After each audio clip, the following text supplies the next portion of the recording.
আজ হলো ইতু পুজো, তাই লাঞ্চে বানিয়েছিলাম গোবিন্দভোগ চাল, সোনামুগের ডাল আর শীতের সব রকম সবজি দিয়ে পাতলা করে নিরামিষ খিচুড়ি।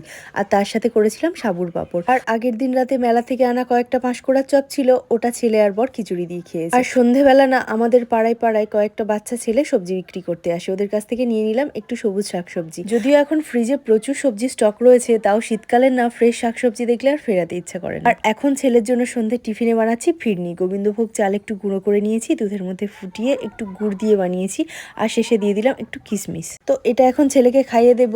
আর আজকে দুপুরে না খিচুড়ি হয়েছে বলে ছেলের ভীষণ বায়না, কারণ খিচুড়ি খেতেও একদম ভালোবাসে না।